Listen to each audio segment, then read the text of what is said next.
What's up, YouTube universe? Eric here. I am joined with Jeff, and we're here to do our week 2 predictions. I personally went 12-4 last week in my picks. What'd you go? I went 11-5. You got me on the 49ers game. Yep.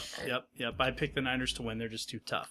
So this week we're going to kick it off with Thursday Night Football with the New York Jets. Geno Smith heading to New England. The Geno Smith experience. That's not going to work. It's not going to work.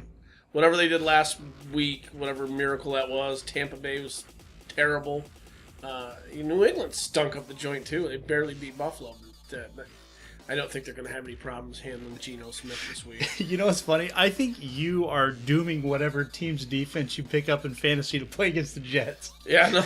Well, I can't. I don't have New England's defense. Well, I'm talking last week. Yeah, I know. That's 2 years in a row. You've done that to them. Well, they still scored me 13 points. So you think New England's going to win this? Yeah, but easily. Even even with all their injuries? Yeah, it doesn't really matter. It's Tom Brady. It is Tom Brady. It's Tom Brady. It's in New England. I don't think. Well, the Jets had the whole world picking against them last week, and they managed to pull it out, but they weren't playing a team as good as New England. No. So I think New England wins that game as well. I mean, the Jets got a pretty good defense. I just don't. They don't have a good enough defense to stop Tom Brady. Tom Brady is not Josh Freeman. No, not at all. Next game, you got the Rams heading down to the dirty South. This is a good game. You think so? This is a good game. Atlanta didn't look sharp, and Roddy White was out there on my fantasy team, but he was out there as a decoy. He wasn't really doing anything. I'm curious if he's going to do that again this week. I don't know why. Everybody knows he's hurt, so. Well, I think really didn't you say that if he doesn't practice this week, don't start him in fantasy? I'm not starting him. He said 3 weeks, so until I see him, cutting on that ankle, he's going to sit on my bench, and I'm gonna have to play Antonio Brown. But this is a good game. But again, Atlanta plays extremely well at home. Matt Ryan plays extremely well at home. St. Louis is vastly improved. Vastly. The Cardinals have a pretty good defense, and they kind of picked them apart. So Atlanta's defense isn't that good. It's going to be a close game, but I think Atlanta will pull it out. I think it's going to be, a game that is like 27-28, something like that. That's what I'm seeing that. Steven Jackson down there has kind of really brought another dimension to, and it's kind of his wants to beat the team that he was on before, that kind of thing, and. I see Atlanta winning that game. I agree. I think St. Louis is going to involve Tavon Austin more this week. They didn't really use him much, which is strange because the guy's a dynamic talent. But I agree. I think Atlanta wins this game just because they bring too much to the table. There's a lot of veterans on that team. They're a very stable team. They're a very balanced team. Where St. Louis is still growing. They've vastly improved, but they're still a growing team, and they've got a hell of a head coach to grow under. But I think I have to give this one to Atlanta as well. On the other hand, they did beat and tie San Francisco last year. So those are interdivisional games. Anything can happen with St. Louis. They're a good enough team that I wouldn't be surprised if they won. I just don't think it's going to happen. Me neither. Next game, the Browns heading to Baltimore. Man, I don't know what to think of this game. I really don't. I don't know what to think of Baltimore. They're not that good a team anymore, I don't think. Flacco is not good enough to carry that team on his own, and what a bunch of fools for getting rid of Anquan Bolden. I mean, he put 42 on the ass on Green Bay, and I mean, Green Bay doesn't have bad defensive backs either, and their linebacking core is kind of beastly. I don't know what to think. Cleveland's got a good defense. It's Josh Whedon. He's the thing that makes me think Cleveland can't do this in Baltimore. But if they just give a steady dose of Trent Richardson, they could pull it out. Again, I think that's going to be a close game. Yeah, the Brandon Whedon played very poorly last week, and the head coach Chudzinski said that he's not going to put a leash on him. He's going to let him continue to do his thing, and who knows, maybe he'll come into his own. But I got to think that because that team is lacking weapons, that I actually give this one to Baltimore. They do have some proven weapons. Well, they've got to be offense. pissed about the ass whooping they took on Thursday night. I don't know if that was a product of poor defensive play on them or the Broncos' offense is just that good. Well, that's, by week 3 we'll kind of know a little bit better what goes on. If they put the ass on the Giants, of course the Giants are banged up. I mean, two of their defensive backs collided together, and one of them got knocked out with a concussion, and he's probably their best defensive back. Yeah, and their running back position is deplorable. Yeah. But I'm going to give this one to Baltimore. Yeah, I'm going to give them the edge because they're at home. They might be pissed. Maybe they might stomp the shit out of Cleveland. Who knows? I mean, who knows? So shut them out. You taking Baltimore? I'm going to take Baltimore, yeah. Okay. Next game, Carolina Panthers at Buffalo. See, again, everybody thought kind of Buffalo was going to be last in the AFC East. And then they hold Peyton or Brady to 21 points. And he barely, with seconds left, had to kick a field goal to beat him. So, what do you know about that team? And Carolina, they held Seattle to 12 points. So these are this is going to be a defensive battle, I think, more than anything. I think the problem that Tom Brady ran into in Buffalo is the fact that it's another one of those interdivisional matchups. And whenever you have two teams in the same division face each other, throw records out the window. Because it just seems like they play each other tougher. I don't know if that's because they know each other better or what the case is, but this is not an interdivisional game. And Carolina traveling to Buffalo, God, this is a tough one to call, but I'm gonna hitch my wagon to Cam Newton and give this one to Carolina. Yeah, I'm gonna actually take Buffalo in this one. I think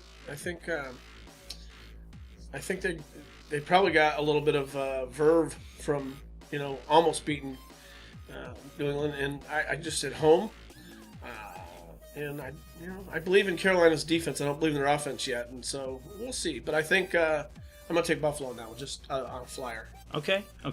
Next game, interdivisional matchup. You got the Vikings heading to Chicago. Black and blue division, and this is going to be a dogfight. Minnesota let Detroit just throw all over them. Reggie Bush ran all over him.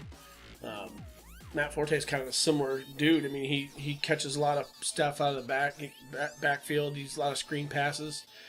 But then again, if you start hitting Jay Cutler, he shuts down. So Adrian Peterson always tears up the Bears. Always. It seems like Adrian Peterson tears up everybody. He loves to do it to the Bears, though. Loves it. Ponder, I don't know. They got some weapons. The Simpson guy seems to be coming out of the woodwork.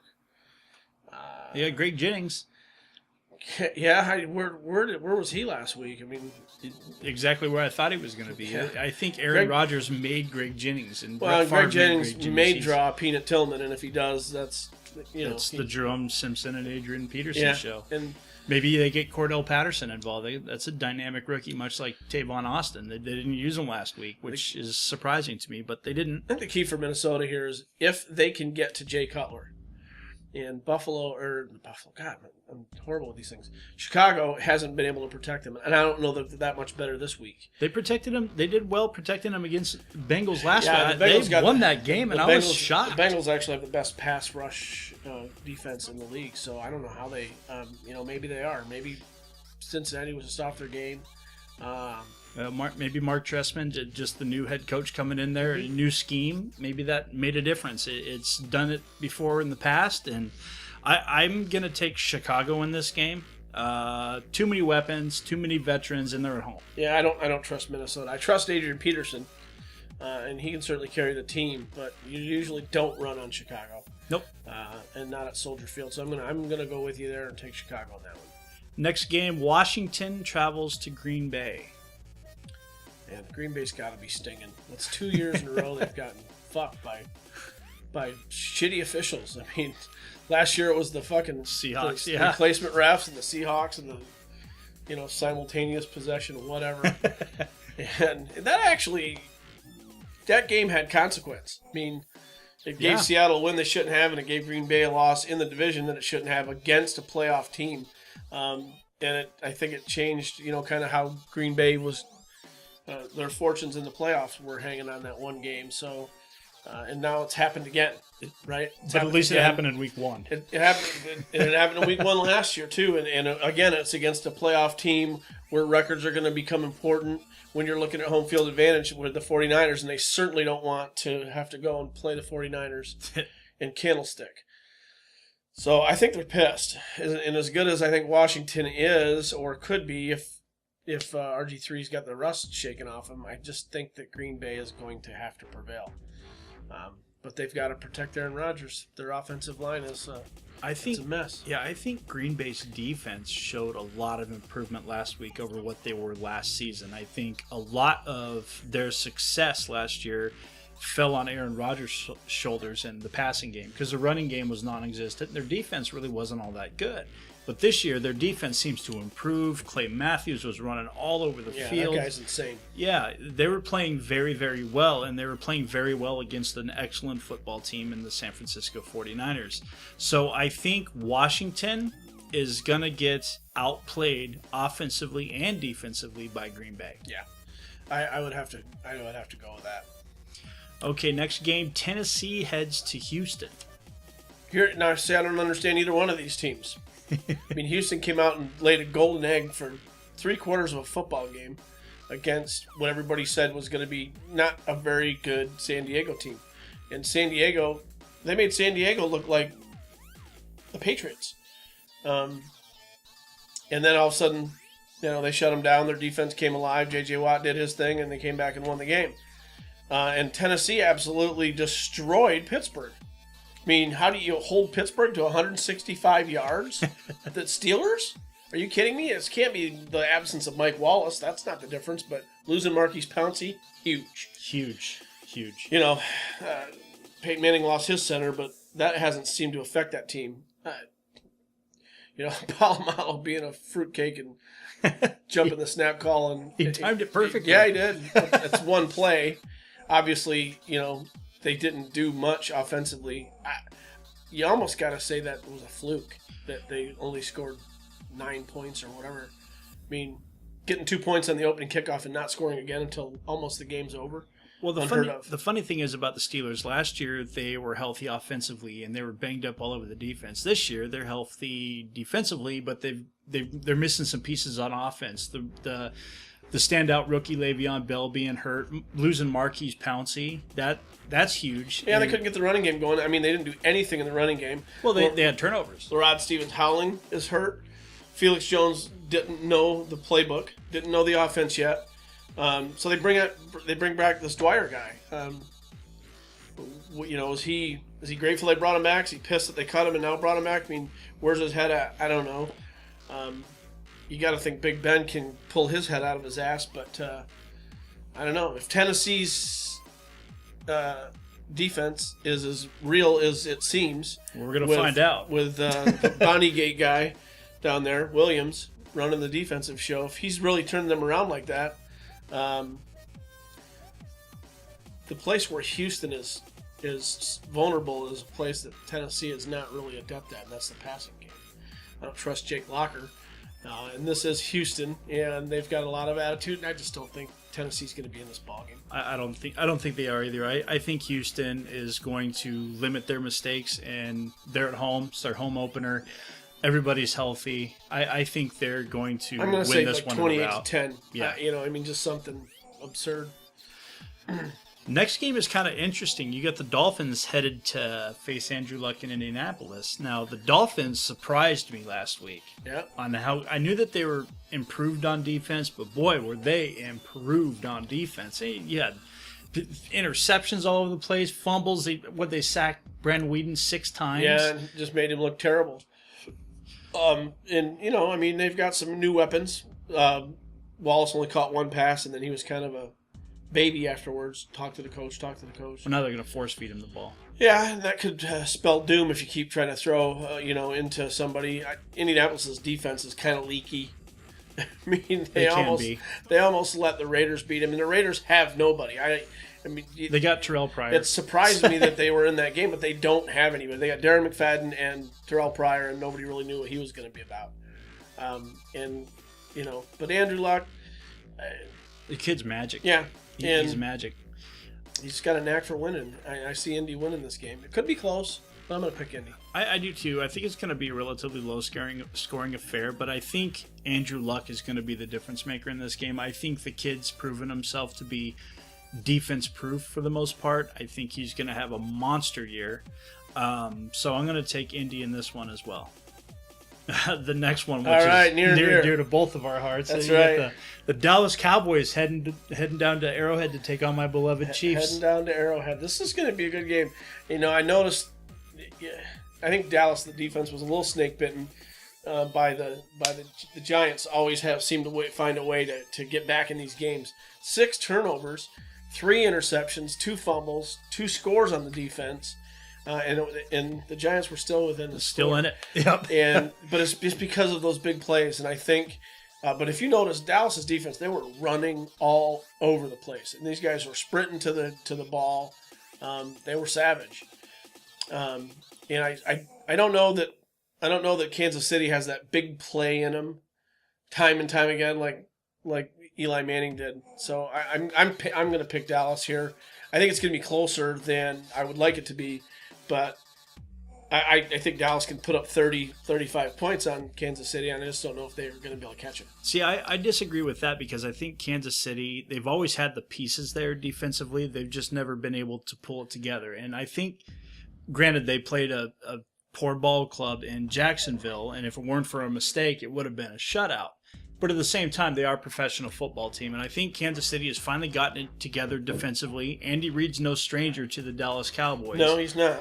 And you got an offense that just doesn't turn the ball over. So I'm actually going to give the edge to the Chiefs in this one because I think that they could force more mistakes out of Dallas's offense than the other way around.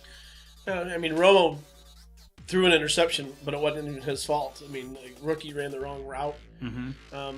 Romo had a great game, and 90% of his passes were 5 to 7 yards. They've got him releasing the ball fast, so he can't get sacked. They're making up for a leaky offensive line, but they got some decent play out of that offensive line. So. And Des Bryant's a little banged up, which is always a concern, and he's still going to draw the double coverage, and Miles Austin proved that he can get it done. But I just think with Kansas City's pass rush, Dallas's offensive line is really going to be tested this week, where last week JPP wasn't at full speed.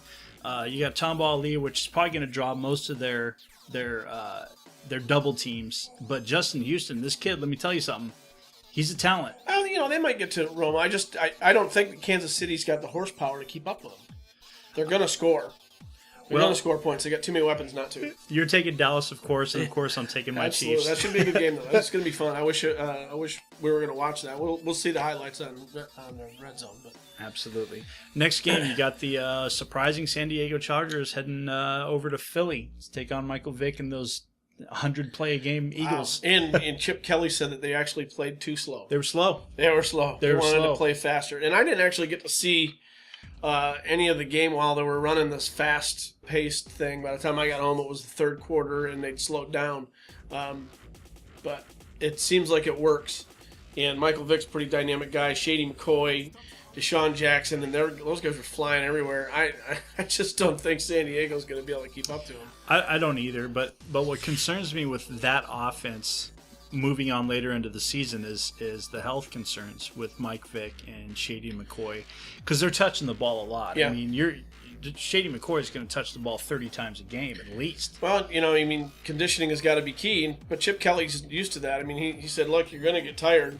The key there is to make sure that your opponent's more tired than you are.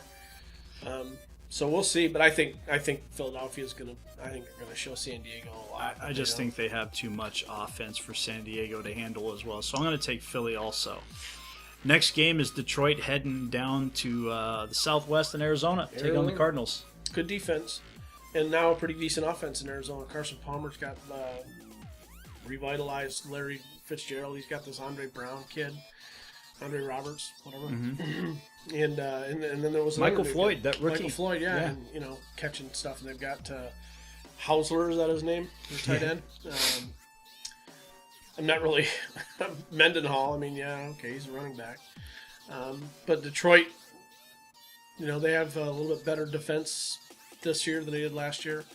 If Ndamukong Suh can stop fucking around and play football, quit acting like a child, they might put something together there. Yeah, I think with Detroit, people may have underestimated how much Reggie Bush is actually going to bring to the table, because the guy's a game changer. He really is. He brings a lot to the table. And I think now that Detroit even sees that. I mean, they might have thought they knew what they had, but now they really know what they have. And he is going to help alleviate a lot of pressure off Matthew Stafford. And the threat of Reggie Bush being moved all over the field, is as scary as it sounds, is going to open things up for Calvin Johnson. Well, he's doing for them what he did for New Orleans when they won the Super Bowl. You've got to account for the guy. Yeah, and if you don't, it's he's going to shove it right up your ass. It's a 70-yard touchdown swing pass. So I'm gonna go with Detroit on this one, just because they just got way too much offense. Yeah, me too. I just think they're too explosive. They'll give up some points, but I just think they're going to outrun them. I do too. And Detroit may even turn the ball over a couple times, because Stafford's not scared of throwing picks here and there. But I honestly believe they just got too much offense for Arizona to handle. Yeah. And I mean, they put would they put 34 on the Vikings? And they got a pretty decent defense themselves. So. And a very good pass rush. And Stafford was pretty clean all day. So next game, you got New Orleans Saints heading to Florida to take on the Bucks. This is an ass whooping. This has got ass whooping written all over it. Tampa Bay let the Jets beat them. They only scored 15 points. Josh Freeman is horrible. That guy's regressed every year now. I don't know why. I mean, they surround the guy now with weapons. He's got a great running back. He's got a couple of good wide receivers. He's had tight ends down there. Good defense. I mean, they got Revis down there. They've drafted well. But this guy can't get out of his own way. I don't know what the deal is with him. I think this is a contract year for him, and they threw a banana last week in New York, and I don't think it was the New York defense. I think it was just them being inept offensively. I agree. I don't know what's going on in Josh Freeman's head. The young man has got all the talent in the world, and he's got all the pieces around him to succeed, but for some reason he's not. He's playing poorly. He's putting his defense in tough positions. And if you want to be a franchise quarterback, those are just things you can't do regardless of the opponent. And New Orleans, I think they're going to go to the Super Bowl and face the Broncos. They're my pick. And New Orleans, they got their mentor back, and that guy means Sean Payton everything to that team. He's that team, and they're clicking. They're going to roll. They beat a very good Atlanta team. Yep, and I called it at the beginning of the season. I said New Orleans defense is going to be much more improved than a lot of people think. They were like Swiss cheese last year, but they showed that they can stop some awfully good teams, and they stopped Atlanta.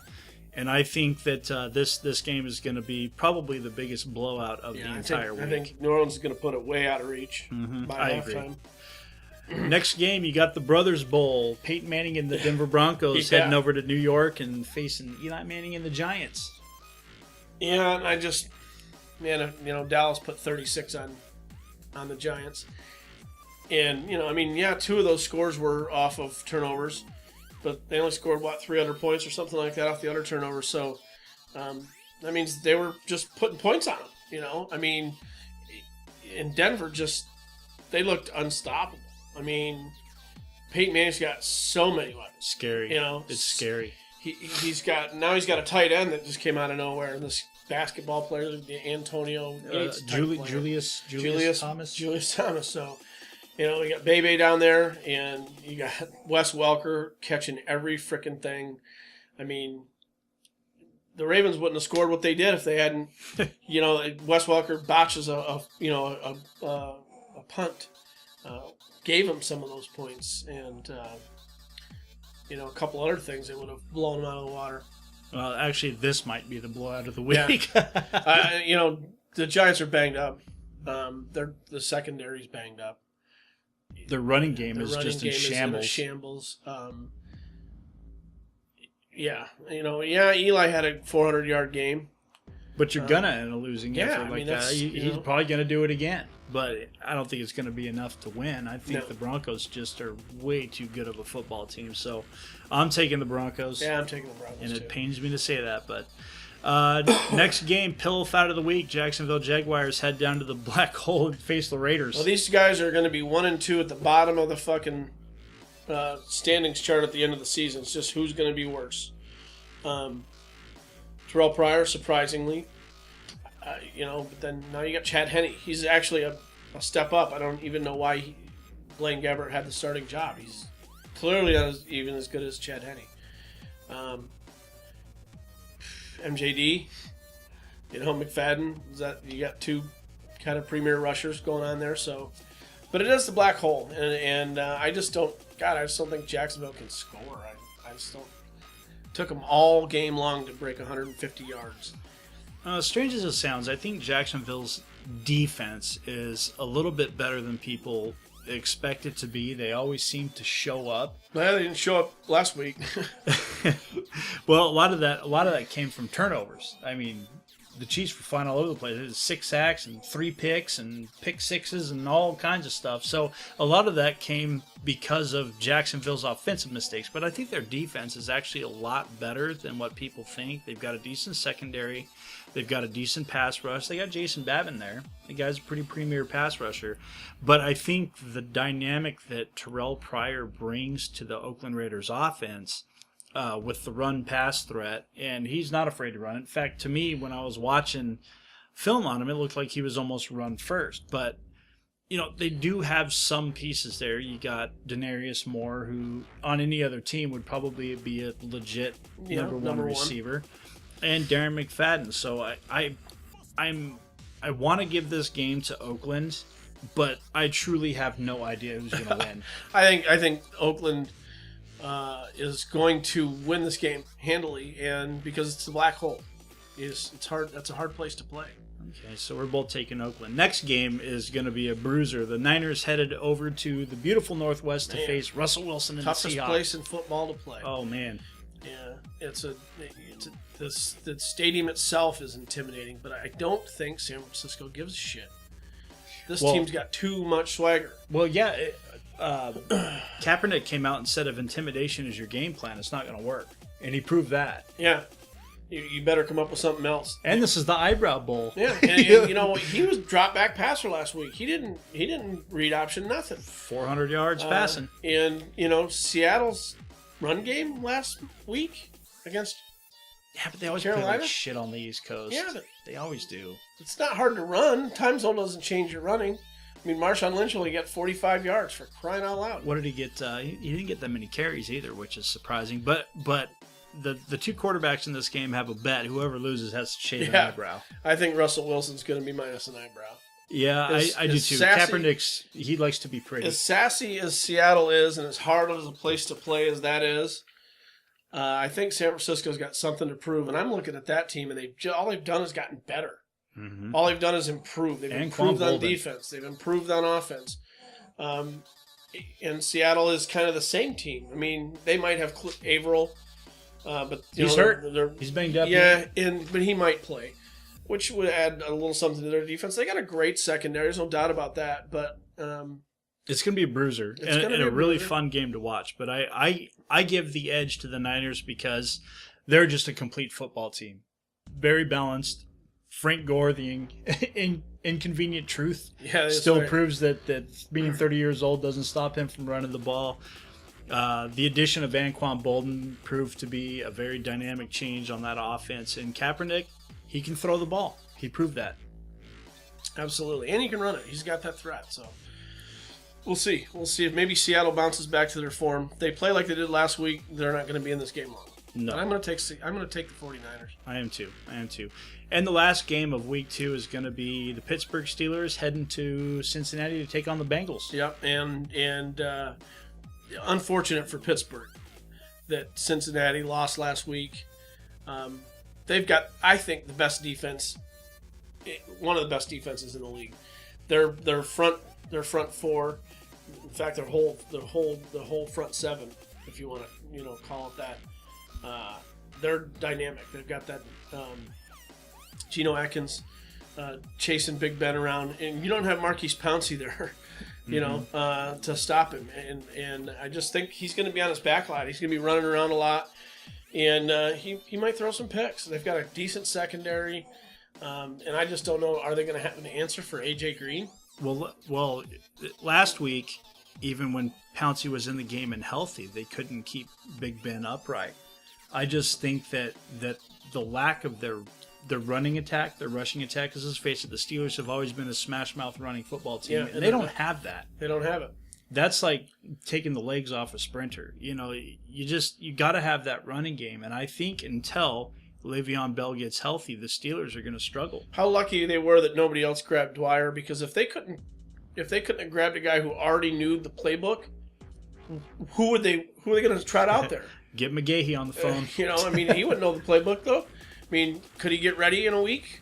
Could he play effectively? Is he going to be any good? Veteran guy like that, I think he would be okay. But yeah, I think the Steelers' struggles in the running game and on offense in general is basically going to hand Cincinnati this win. Yeah, and I think Cincinnati's hungry for a win. They're a playoff team last year. They should have probably won that game last week. I don't know how they gave it up. It's weird. I thought they were winning that game handily. I don't think there's an answer for AJ Green.